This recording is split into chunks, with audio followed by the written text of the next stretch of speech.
नमस्कार प्यारे बच्चों और welcome to your channel selective learning Adda. जैसा कि हम पिछले वीडियो में 12th class English NCERT based for session 2021 to session 2022 के लिए डिस्कशन कर चुके हैं। हमने आपको उसमें बताया था कि जो क्वेश्चन पेपर है वो आपके 2 पार्ट्स में डिवाइडेड होगा, लिटरेचर एंड जनरल इंग्लिश। तो लिटरेचर के बारे में तो हम उसी में बता चुके हैं, लेकिन अब आपके हम जनरल इंग्लिश के बारे में यहाँ पर हम आपको ग्रामर का पोर्शन डिस्कस करेंगे, जो कि बहुत ही ज़्यादा इंपॉर्टेंट होता है। क्योंकि इंग्लिश अगर आपको सीखना है, फर्स्ट ऑफ ऑल आपको किसी भी लैंग्वेज के लिए उसका ग्रामर सीखना मोस्ट इंपॉर्टेंट हो जाता है। तो इसीलिए इंग्लिश सीखने के लिए हमारे लिए भी आपका ग्रामर पोर्शन बहुत इंपॉर्टेंट हो जाएगा। तो यहाँ पर देखिए क्लास 12th के अकॉर्डिंग जो ग्रामर का पोर्शन रहेगा, जैसा कि हमने पिछले वाले वीडियो में बताया था, तो ग्रामर के पोर्शन के बारे में हम थोड़ा डिस्कशन कर लेते हैं कि ग्रामर का जो पोर्शन रहेगा वो किस टाइप का रहेगा। एक बार मैं अगेन राइट कर देता हूँ, ग्रामर का पोर्शन जो किस तरीके का रहेगा, तो डिस्कशन हम कर लेते हैं। तो देखिए यहाँ पर जो ग्रामर का पोर्शन रहेगा वो उसमें फर्स्ट पॉइंट आपका हो जाएगा ट्रांसफॉर्मेशन का। Alright, transformation. देखिए ट्रांसफॉर्मेशन अपने आप में एक बहुत वास्ट सिलेबस का टॉपिक है और इसके लिए आपको ये समझ लीजिए लगभग 30 से 40 पेज कवर करता है। इसके बाद में आपका सेकंड पॉइंट आ जाता है सिंथेसिस का, ये भी मोस्ट इंपॉर्टेंट पॉइंट टॉपिक है। और इसके बाद थर्ड पॉइंट आपका आ जाता है डायरेक्ट इनडायरेक्ट का, डायरेक्ट एंड इनडायरेक्ट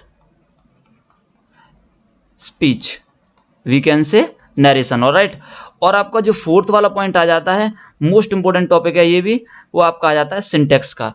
तो दीज आर मेनली 4 टॉपिक्स। आपको लगता होगा कि बहुत छोटे छोटे टॉपिक हैं, ये तो 4 टॉपिक हैं, बहुत जल्दी कवर हो जाएंगे, लेकिन मैं आपको बता दूं कि ये जो 4 टॉपिक्स हैं यही पूरी इंग्लिश को कवर करते हैं, यहीं से पूरी इंग्लिश की कमांडिंग होती है।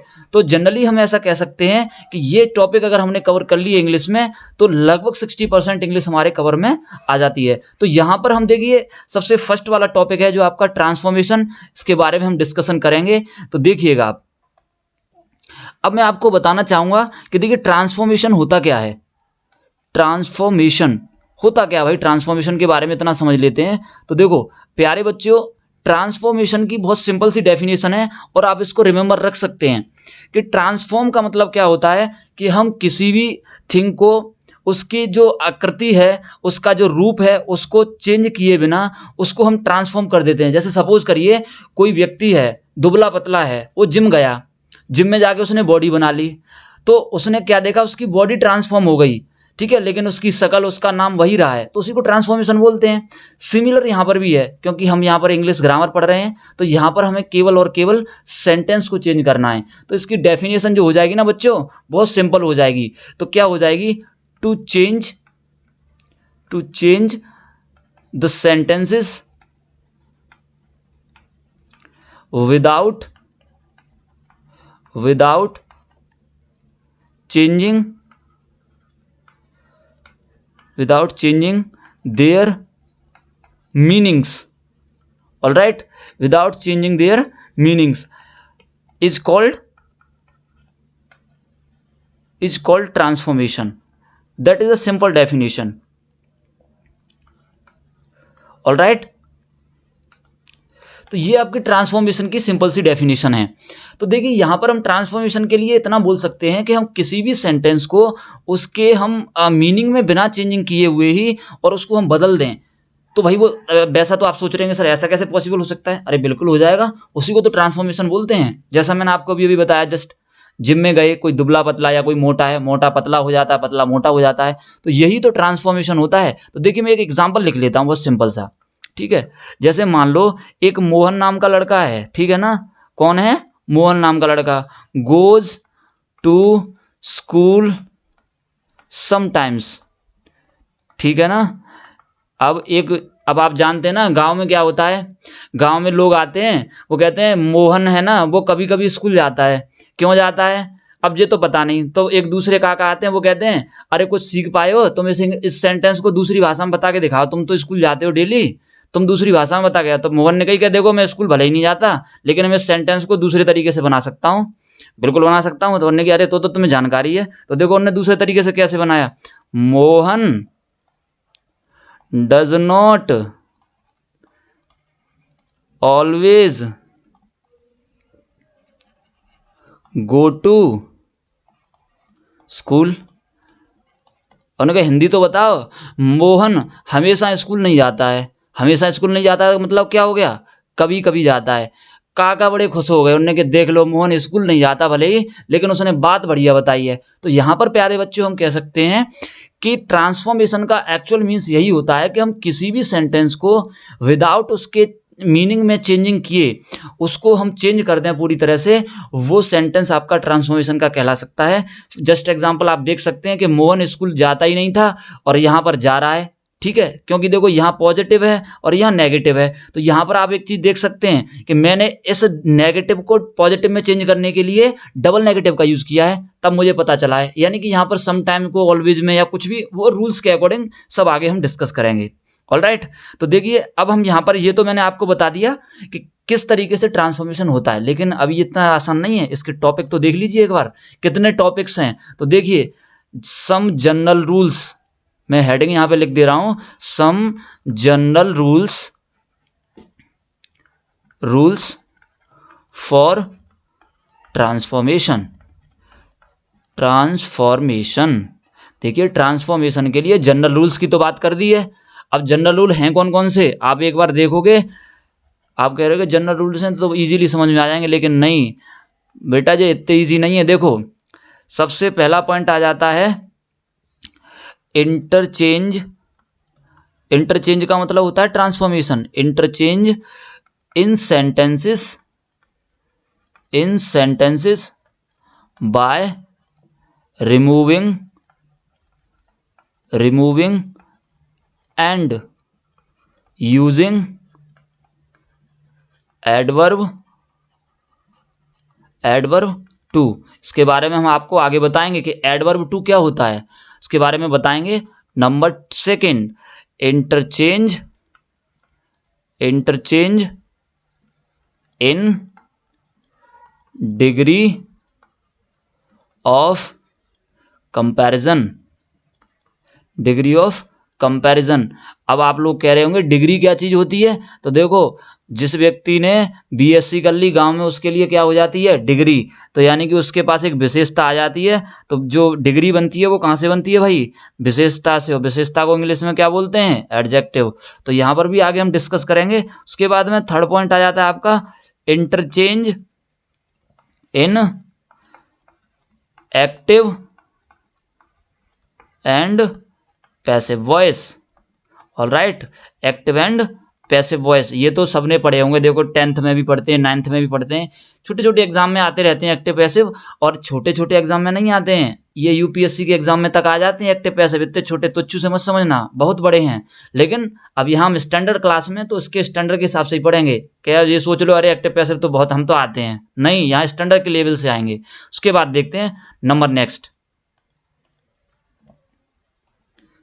उसके बाद देखिए नेक्स्ट में आपका 4 पॉइंट में क्या रहेगा भाई, इंटरचेंज। देखो इंटरचेंज तो सब में करना है, क्योंकि इंटरचेंज की तो बात ही आ रही है। इंटर का मतलब इंटर वाली क्लास नहीं है, ये मत सोच लेना। इंटर का मतलब क्या है, आंतरिक परिवर्तन करना है हमें, उसके अंदर से बदलाव करना है। मीनिंग वही रहे, मुकेश है तो मुकेश ही रहे, कपड़ा नहीं पहना दो उन्हें तो मुकेश रहेंगे, तो मुकेश ही। और एक दिन फटे पुराने पहना दो तब भी मुकेश रहेंगे। तो इंटरचेंज करना है। Interchange in affirmative and negative sentences. अब आप लोग यहाँ पे एक चीज गौर कर रहे हो कि हर चीज में सेंटेंसेस क्यों आ रहा है भाई, ये बीच में घुस घुस के। तो बेटा देखो मैं आपको एक चीज और बता दूं, सेंटेंसेस के बारे में आपको पूरी नॉलेज होनी चाहिए।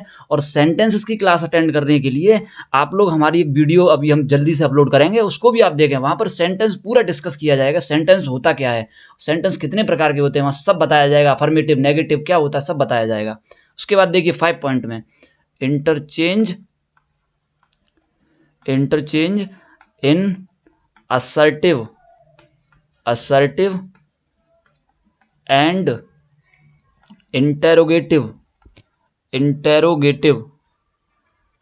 interrogative sentences। ऑलराइट, ये आपका point number 5। And point number 6, interchange in assertive assertive and exclamatory sentences. Alright, तो ये भी आपका एक टॉपिक यहाँ पर हो गया 6 वाला। अब उसके बाद हम 7 पर चलते हैं। Interchange in parts of speech.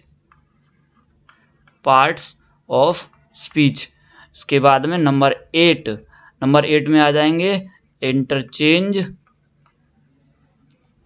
In simple, complex and compound sentences. Alright, तो ये आपके टॉपिक्स हैं जिसे हम जैसे हमने पिछले वाले में बताया था आपको कि देखिए यहाँ पर ओवरऑल इंटरचेंज इन आपका removing and using adverb too, उसके बाद में interchange in degree of comparison, interchange in active and passive voice, उसके बाद में आपका interchange in affirmative and negative sentence, यानी कि अफर्मेटिव से नेगेटिव, नेगेटिव से अफर्मेटिव कैसे आपको चेंज करना है। ठीक है, लेकिन हम अफर्मेटिव से नेगेटिव तो कर देंगे। जैसे पापा ने कहा कि जाके बाजार से सब्जी ले आओ, तो ये नहीं कहेंगे कि मैं सब्जी नहीं लेके आऊँगा, सब्जी लेके आऊँगा, लेकिन उसको नेगेटिव बना के कैसे कहूँगा कि पापा मैं सब्जी नहीं लेके आ रहा, तुरंत वहीं खड़े होंगे कि नहीं लेके आएगा, अभी भगा यहाँ से। तो उसको हम नेगेटिव कैसे करेंगे वो भी देखेंगे। उसके बाद देखिए interchange in assertive and interrogative sentence. Assertive को इंट्रोगेटिव में कैसे बदलना है। जैसे मान लीजिए मम्मी ने कहा कि तूने किताब पढ़ ली, तो तुमने कहा नहीं पढ़ी, मम्मी ने कहा क्यों नहीं पढ़ी, तो क्यों का मतलब उन्होंने क्वेश्चन किया, तो क्वेश्चन वाला क्या हो जाता है इंट्रोगेटिव, और असर्टिव में क्या होता है हम डायरेक्टली आंसर देते हैं। उसके बाद में आपका आ जाएगा interchange in assertive and exclamatory assertive sentence के बारे में हम जैसा कि हमने बता दिया है, हम सेंटेंस वाली वीडियो में डिस्कस करेंगे। उसके बाद में interchange in parts of speech क्या होता है, देखिए ये बहुत ही इंपॉर्टेंट टॉपिक है। आप इसको हमारी वीडियो जब हम वहाँ पे अपलोड कर देंगे तो आप इसको जरूर देखें। पार्ट्स ऑफ स्पीच है ना, बहुत ही इंपॉर्टेंट पॉइंट है। इसको अगर जिसने अच्छे से सीखा है ना उसको प्रॉब्लम ही नहीं आती है। उसके बाद हम देखिए next interchange in simple, complex and compound. ये थोड़ा स्टैंडर्ड लेवल का आपका कोर्स हो जाता है, इसके बारे में भी हम डिस्कशन करेंगे, डोंट वरी। अब हम चलते हैं देखिए नेक्स्ट। इसके बाद में हमारा फर्स्ट पॉइंट जो है, जैसा कि मैंने आपको बताया है कि हम फर्स्ट पॉइंट पर चलते हैं, interchange in sentences by removing and using adverb to। Alright, तो बेटा देखो यहाँ पर हम इस जो डिस्कस करने जा रहे हैं ना एडवर्ब टू, तो अब एडवर्ब टू के बारे में एक बार हम बता दें आपको एडवर्ब क्या होता है। सबसे पहले देखो भाई, जो बहुत देर से परेशान कर रहा है हमें एडवर्ब रट लगा ली है, चलो एडवर्ब ही देख लेते हैं क्या चीज़ होती है भाई। इसकी फुल डिटेल में हम आपके पार्ट्स ऑफ स्पीच में इसको डिस्कस करेंगे, लेकिन फिलहाल में मैं आपको बता दे रहा हूँ। देखिए एडवर्ब का मतलब क्या होता है, देखो इसमें लिखा है वर्ब दिया है, ठीक है, और वर्ब के साथ में ऐड हो रहा है। इसका मतलब क्या है कि वर्ब की जो विशेषता बता रहे होंगे ना उसको एडवर्ब बोलते हैं। सिंपल सी डेफिनेशन है, कोई दिक्कत ही नहीं है। यहाँ पर जो वर्ड्स जो होते हैं भाई, देखो स्पीच का मतलब क्या है, एक वर्ड है। वर्ड ऐसे वर्ड जो होते हैं जो वर्ब की विशेषता बताते हैं, क्रिया की विशेषता बताते हैं, वर्ब होते हैं। यहाँ पर जो ये आपका ये जो लिखा है ना टू, ये यहाँ पर कुछ इसी तरह की विशेषता बताएगा। अब देखो हम इसको डिस्कस करेंगे अभी पूरी तरीके से कि ये होता क्या है भाई। तो अब देखो हम आ जाते हैं भाई कि देखो एडवर्ब टू का यहाँ पर सबसे पहले पढ़ लेते हैं पॉइंट नंबर फर्स्ट में, रिमूवल ऑफ एडवर्ब टू। इसको हम रिमूव कैसे करेंगे जिससे कि हमारा सेंटेंस भी इंटरचेंज हो जाए और ये बबुआ भाग भी जाए यहाँ से, ये दिखाई ना दे सेंटेंस में, इसकी काली शकल बुरी लगती है मुझे, इसको भगाओ यहाँ से। भगा दूंगा सर, थोड़ी देर रुक जाओ। देखो इसका फर्स्ट रूल भाई सिंपल है, रूल उसमें कुछ दिक्कत ही नहीं है। देखो नंबर फर्स्ट, टू को क्या करते हैं ना, इस टू को हटा के हम सो में चेंज कर देते हैं, यानी कि सुला देते हैं। सो का मतलब सो जा बेटा, जा भाग जा। टू को सो में बदल देते हैं, लेकिन इसके साथ भी कंडीशन है। इसने कहा सोऊंगा तभी जब मेरे साथ में मेरा छोटा भाई भी होगा, ये वाला टू होगा। ये टू जो होता है ना बेटा, इसको मैं बता दूं आपको, इसको इनफाइनाइटिव बोलते हैं। क्या बोलते हैं इसको? इनफाइनाइटिव। अब ये इनफाइनाइटिव क्या है सर, ये कौन सा आपने बवाल यहाँ पे लिख दिया, ये बवाल नहीं है बेटा। इनफाइनाइटिव क्या होता है, एक ये वर्ब होता है भाई। वर्ब वाले टॉपिक में डिस्कस करेंगे कि वर्ब आखिर में होता क्या है और ये इन्फिनेटिव क्या है, इसको भी हम डिस्कस करेंगे, डोंट वरी। तो देखिए यहाँ पर इससे टू को जो होता है ना, इसने कहा कि मैं सो तो जाऊंगा लेकिन मेरे साथ में ये बबुआ होना चाहिए, छोटा वाला मेरा भैया टू। तो भाई क्या, जब तुम चेंज हो रहे हो सो में, तुम तो सो जा रहे हो, मैं भी तो किसी में चेंज होऊंगा। तो यहाँ पर देखो ये भी चेंज होता है, यहाँ पर अपने साथ में एक तो ये अपने दादा को लेके आता है, दैट यहाँ पर ये कंजक्शन है, ठीक है। उसके बाद में यहाँ पर ये मैंने थोड़ी देर के लिए कुछ नहीं लिखा, उन्होंने कहा थोड़ा गैप तो रख लो भाई, कोरोना चल रहा है, पास पास में लेट के सोओगे कोरोना तो मैं भी हो जाएगा। फिर उसके बाद में भाई देखो यहाँ पर इनकी ये यहाँ पे हेल्पिंग वर्ब भी यूज करते हैं बेटा, इसमें कैन और कुड, साथ में इसको नेगेटिव भी बनाते हैं, नॉट प्लस उसके बाद में ईटीसी जो दिया होता है वो हम यूज करते हैं। अब आप समझना यहाँ पर can not could not use किया गया है, ठीक है। उसके बाद में भाई देखो यहाँ पर ईटीसी जो भी सेंटेंस में दिया होगा, आप लोग ध्यान रखना ट्रांसफॉर्मेशन करते समय कि हमें सेंटेंस को कहीं ना कहीं उसको नेगेटिव बनाना होगा। अगर नेगेटिव दिया है तो उसको अफर्मेटिव बनाना होगा, तभी हम उसको इंटरचेंज कर सकते हैं। जैसे अफर्मेटिव दिया है तो नेगेटिव बनाएंगे और नेगेटिव दिया है तो अफर्मेटिव बनाएंगे, ठीक है ना। तो ये हमें ध्यान रखना होगा। अब ये कहेंगे सर यहाँ पे कुछ तो लिख दो, अभी नहीं, अभी तो कोरोना चल रहा है, कोरोना के बाद में तो कुछ यहाँ पे आएगा, बिल्कुल आएगा बबुआ, यहाँ पे बिल्कुल आएगा। देखो यहाँ पर क्या आता है, यहाँ प्रोनाउन केस आते हैं। अब वो प्रोनाउन केस कौन कौन से आते हैं मैं आपको बता रहा हूँ। देखिए जो ब्लैंक्स वाला ऑप्शन होता है, ब्लैंक्स वाले ऑप्शन में बेटा यूज कर देते हैं आपके प्रोनाउन केस। प्रोनाउन केस क्या होते हैं, अब ये तो आपको मैं प्रोनाउन वाले टॉपिक में ही जाहिर सी बात अच्छे से बता पाऊंगा, लेकिन यहाँ बता दे रहा हूँ। देखो I, we, you, he, she, it, ठीक है, दे, ये बाबू सभी क्या होते हैं बेटा, ये सभी प्रोनाउन केस होते हैं, ठीक है ना। ये सभी क्या होते हैं, प्रोनाउन केस होते हैं। तो देखो बेटा इनको हम यहाँ पर बेटा यूज कर सकते हैं। जो ब्लैंक्स वाला जो हमारा जो दैट के बाद में जो दिया है ना, वहां पर हम आपके प्रोनाउन केसेस का यूज कर सकते हैं। ऑलराइट, अब देखेंगे ये सर करेंगे कब, किस कंडीशन में यूज करेंगे। तो देखो बेटा ये कौन सी कंडीशन में यूज करे जाएंगे, मैं आपको एक एग्जांपल ले ले रहा हूँ छोटा सा, ठीक है ना। एक छोटा सा एग्जांपल है, जैसे मान लीजिए यहाँ पे लिख दिया मैंने he is too weak, he is too weak to learn English, he is too weak to learn English. अब देखो इसमें दोनों भैया दिए हैं, बड़े भैया संदीप और छोटे भैया कुलदीप, दोनों दिए हैं इसमें। अब इन दोनों को चेंज करेंगे, भाई हमारा मेन मकसद तो है कि बड़े भैया को भगा तो छोटे भैया अपने आप भाग जाएंगे। तो हमने रूल में सीखा है कि he is so weak, clear. और टू को यहाँ से रिप्लेस करेंगे तो सबसे पहले तो कंजक्शन लिखेंगे दैट, उसके बाद में यहाँ ही कुछ ब्लैंक्स छोड़ा था, खाली स्थान, हमने खाली स्थान वाली जगह पर यहाँ पर क्या यूज करना है, आपको यही प्रोनाउन केस यूज करने हैं। प्रोनाउन केस कौन से वाले, ये। अब यहीं पर आपको एक चीज फोकस करनी है, देखो यहाँ पर जो हम प्रोनाउन केसेस यूज करेंगे, उस प्रोनाउन केसेस के लिए हमें क्या करना होगा कि यहाँ पर देखो जो सब्जेक्ट होगा ना, ये इसके अकॉर्डिंग ही यहाँ पर प्रोनाउन केस आएगा, इसके अकॉर्डिंग जो यहाँ पर सब्जेक्ट होगा। तो देखो यहाँ पर सब्जेक्ट अभी तो फिलहाल के लिए ही दिया है, तो जाहिर सी बात है यहाँ पर क्या हो जाएगा, ही हो जाएगा। यहाँ पर मुकेश, भूरा, ठीक है, ये नाम दिए होते ना, तब भी यहाँ पर ही यूज करते। कहने का मतलब क्या है, मेल दिया होगा तो ही, फीमेल दिया होगा तो सी, और मेल और फीमेल पता नहीं चल रहा हो तो क्या यूज करेंगे, तो बेटा उसको बोलते हैं कॉमन जेंडर। तब भी वहां पर क्या आता है, फीमेल मेल वाला केस आता है, ध्यान रखना हमेशा। जैसे कहते हैं ना डॉक्टर आ गया, अब डॉक्टर तो दोनों होते हैं, मेल और फीमेल, लेकिन हमेशा ये नहीं कहते डॉक्टर आ गई, क्या बोलते हैं, डॉक्टर आ गया, ठीक है। मास्टर आ गया, टीचर आ गए, टीचर आ गई बोला है, नहीं बोला ना, टीचर आ गया, ठीक है ना। तो इस तरीके से उसके बाद देखो हमने दैट भी यूज कर लिया, ही यूज कर लिया, उसके बाद हमारा बचता है कैन नॉट, फिर उसके बाद में लर्न, और यहाँ पे आ गया आपका इंग्लिश, ठीक है। अब देखो आपने कहा सर इसमें आपने कैन नॉट ही क्यों लगाया, हमने तो वहाँ पे कुड नॉट भी लिखा था।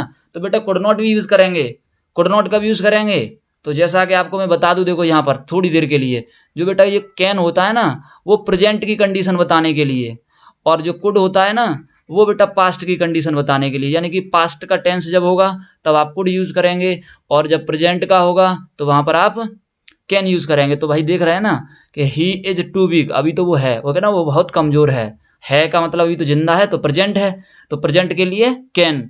और ये कहता ही वॉज टू वीक, वो बहुत कमजोर था, कमजोर था तो मर गया, तो वो था की बात हो गई ना, तो वहां पर हम क्या यूज करेंगे, कुड। ठीक है ना, तो इस तरीके से हम यहाँ पर रिमूव टू कर सकते हैं। मैंने आपको सारे रूल्स बताए हैं। चलिए तो एक दो एग्जाम्पल और देख लेते हैं भाई, इतनी सरल कहाँ है, और एक दो एग्जाम्पल से पता चलेगा केवल ही थोड़ा ही है, और भी आएंगे। तो देखो मैंने यहाँ पर एक एग्जाम्पल लिखा, you are too lazy to get up early in the morning. ये जानते हो किस कौन से नाम के लड़के के संग में होता है? देखो बुरा मत मानना, जिसका नाम प्रदीप होता है ना उसको पिद्दी बोलते हैं, तो उसके साथ में होता है कि यू आर टू लेजी, तुम बहुत आलसी हो भाई, to get up early in the morning, यानी कि सुबह जल्दी नहीं उठ पाते हैं। तो देखो इसको कैसे चेंज करेंगे, you are so lazy, you are so lazy that, अब यहां भी आपका प्रोनाउन केस कौन सा हो जाएगा, यू, बिकॉज यहां पर सब्जेक्ट क्या दिया है, यू। तो जो यहां पर सब्जेक्ट आता है उसके अकॉर्डिंग यहां पर प्रोनाउन केस यूज करते हैं, आप लोग रिमेंबर रखना। ओके, आगे हम बात करेंगे, यहां पर दूसरा केस भी आएगा। यहां पर ऐसा नहीं है कि यहां जो सब्जेक्ट दिया उसके अकॉर्डिंग यहां यूज करेंगे, वो आगे हम बात करेंगे। तो देखिए पहले इसको कर लेते हैं, you can not gate up early in the morning. Alright, तो यहां पर आप लोग देख सकते हैं कि इस तरीके से हम चेंज कर सकते हैं। अब देखो आपने यहां पर यही दो सेंटेंस देखे हैं, इसके अलावा भी भाई और भी सेंटेंस देख लेते हैं, कोई दिक्कत नहीं है। देखो कुछ में जिसमें हम पास्ट की बात करें, तो पास्ट की बात के लिए मैंने ले लिया यहां पर शंकु।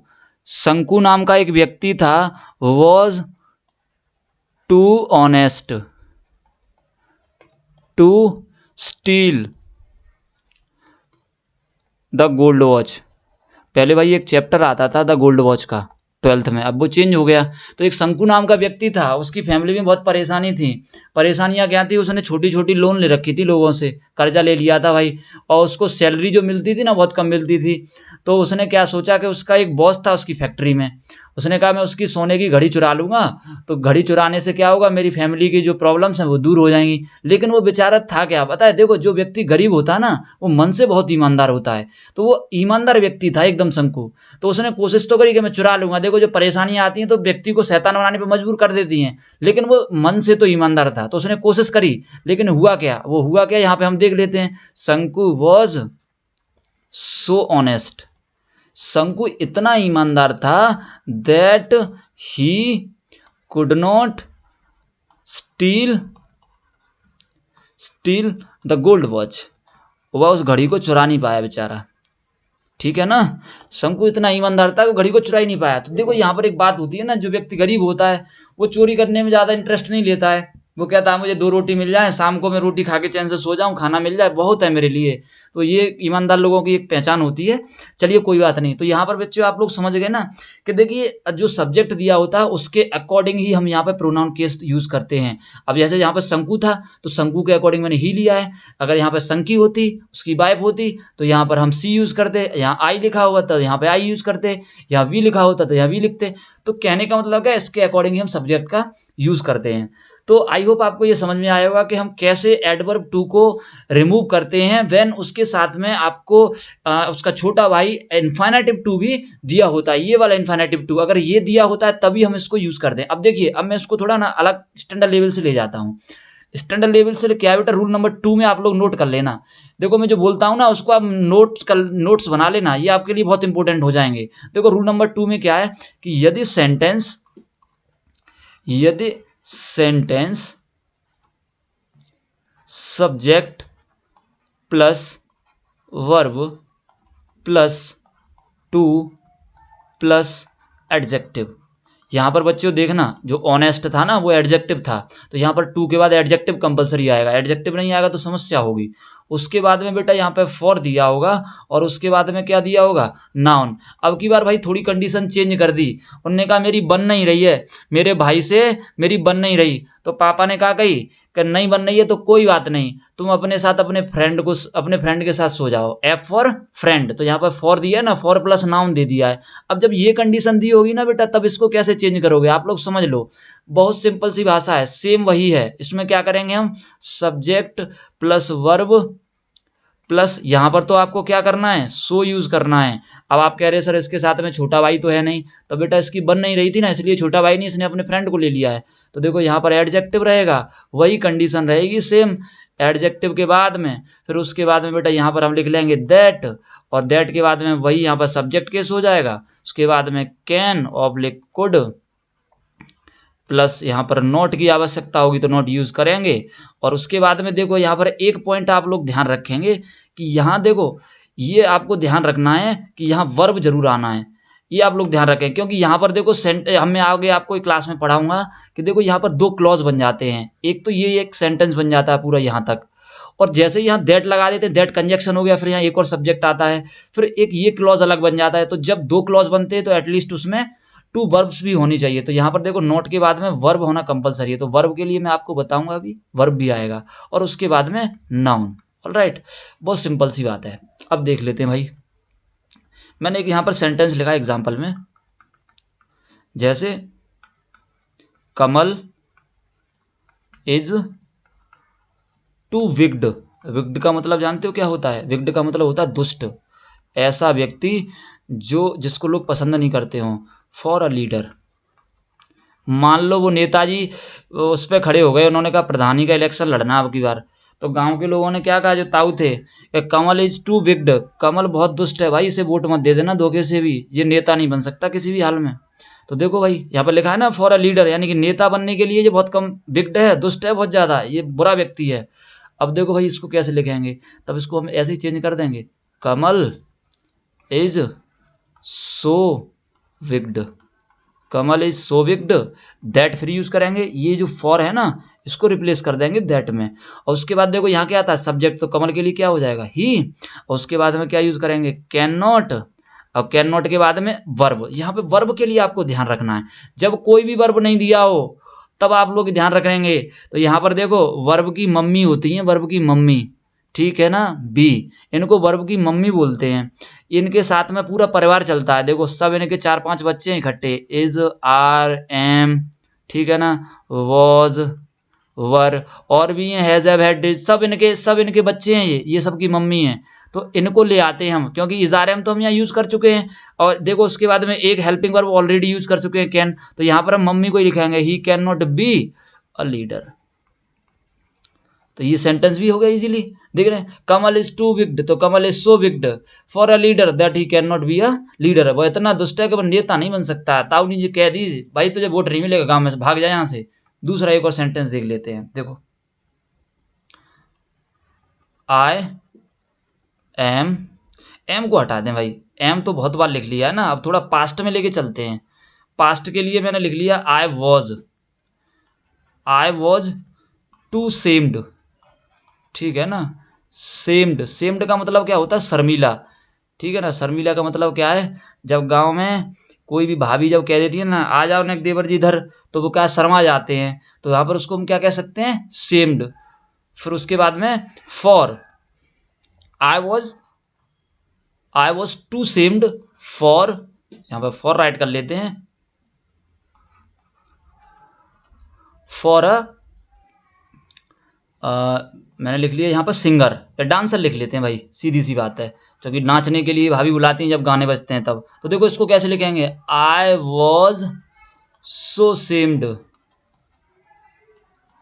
दैट आई कुड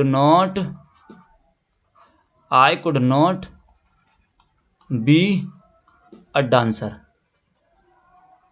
ठीक है ना। अब देखो यहाँ पर बच्चों एक बात और आप लोग ध्यान रखना, मैं नोट करके आपको लिखा दे रहा हूँ, नोट करके जरूर लिखें। नोट करके क्या लिखना है कि देखो कैन नॉट, यानी कि कैन और कुड के अलावा अदर हेल्पिंग वर्ब्स, ये हेल्पिंग वर्ब तो आपको आती होंगी, नहीं आती हैं तो वो बता देंगे। जैसे कि आपको मैं बता दूं, डू, डज, उसके बाद में आप यूज कर सकते हैं डिड, या फिर विल, शैल, वुड, शुड का प्रयोग भी किया जा सकता है। ठीक है ना, आप लोग ध्यान रखेंगे तो देखो बस हमारा तो यही मकसद है कि आप लोग बढ़िया से बढ़िया सीखें। जो भी नोट्स आपको यहाँ दिए जाएंगे ना वो आप अपनी कॉपी में नोट कर लें और बहुत ही अच्छे तरीके से आगे की क्लास हम नेक्स्ट डे लेकर आएंगे। तब तक के लिए बाय बाय, थैंक यू। हमारे वीडियो अगर अभी तक आपने हमारे चैनल को सब्सक्राइब नहीं किया है तो सब्सक्राइब करें, लाइक करें और कमेंट करके भी बताएं कि आपको यह वीडियो देखकर कैसा लगा। माई सेल्फ नीतेश राघव, धन्यवाद।